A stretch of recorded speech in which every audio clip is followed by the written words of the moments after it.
Hello everyone, আসসালামু আলাইকুম।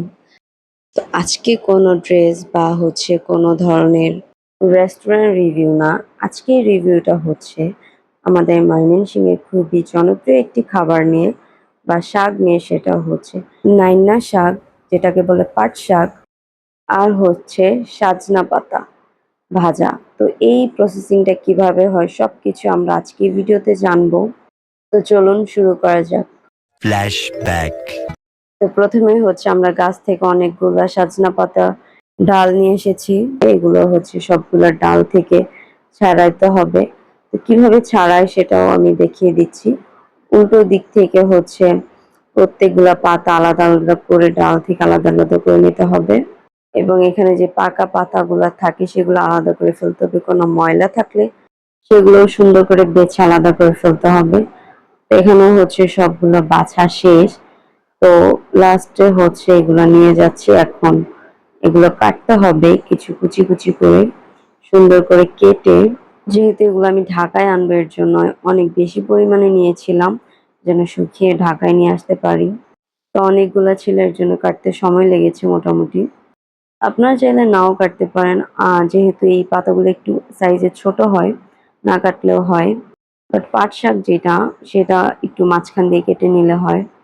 যাই হোক, আমাদের সম্পূর্ণটা কাটা শেষ। এখন হচ্ছে মেইন যে কাজটা, সেটা হচ্ছে এগুলো রৌদ্রে দিতে হবে। পুরো রৌদ্রে, কড়া রোদে দিয়ে তারপর ১ থেকে ২ দিন শুকাতে হবে। একদম মচমচা হয়ে যাবে শুকানোর পর। এটা একটু মাঝে মাঝে উল্টিয়ে পাল্টিয়ে দিতে হবে যেন সব সাইড সুন্দর করে শুকিয়ে যায়।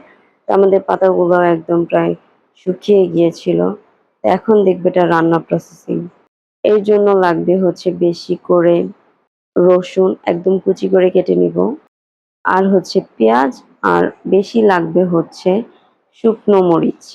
আপনারা হয়তো দেখতেই পাচ্ছেন যে অনেকটা পরিমাণ শুকনো মরিচ নেওয়া হয়েছে। তো এটার মধ্যে শুধু সজনে পাতা না, এখানে আরো ছিল পাট শাকের পাতাও শুকনো করা, যেগুলো আগেই করা হয়ে গিয়েছিল, তো যার জন্য ভিডিও নিতে পারিনি। তো এখানে হচ্ছে সজনে পাতা আর হচ্ছে পাট শাক মিক্স করে নিচ্ছে। দেন হচ্ছে মাটির চুলায় একটা কড়াই বসিয়ে তার মধ্যে অনেকগুলা শুকনো মরিচ দিয়ে দিব। আর হ্যাঁ, এটার মধ্যে একটু তেলের পরিমাণ বেশি লাগে। দেন হচ্ছে শুকনো মরিচগুলো উল্টিয়ে পাল্টিয়ে ভালো মতো ভেজে নিব। আপনারা হয়তো জানেন যে কাঁচা শাক যদি রান্না করতে, সেখানে হচ্ছে কাঁচা মরিচ লাগে, বাট এক্ষেত্রে কোনো কাঁচা মরিচ প্রয়োজন হবে না, শুকনো মরিচ দিয়ে হয়ে যাবে।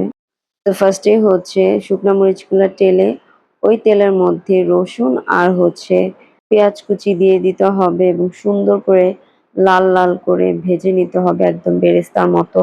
পেঁয়াজ রসুনগুলা ভাজা হয়ে গেলে এর মধ্যে হচ্ছে শাক দিয়ে দিব। এখানে হচ্ছে পাট শাক আর হচ্ছে সজনে শাক একসাথে মিক্স করা। তারপর পরিমাণ মতো লবণ দিয়ে ভালো মতো নাড়াচাড়া করে নিব। আমি আগেই বলেছি এখানে একটু তেল বেশি লাগে।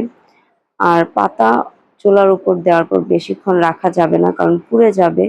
তো দেওয়ার সাথে সাথেই হচ্ছে কড়াই একটু সাইড করে নামিয়ে সুন্দর করে নাড়াচাড়া করে দেন হচ্ছে নামিয়ে ফেলতে হবে।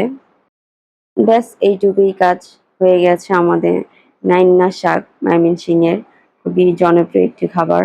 আর এই শাক গরম ভাতের সাথে খেতে খুবই মজা। তো আপনারাও বাসায় অবশ্যই ট্রাই করবেন। আর আপনার জেলায় কোন খাবার বিখ্যাত তা অবশ্যই কমেন্টে জানাবেন। ভিডিওটা ভালো লাগলে একটা লাইক করবেন, কমেন্ট করবেন। টাটা।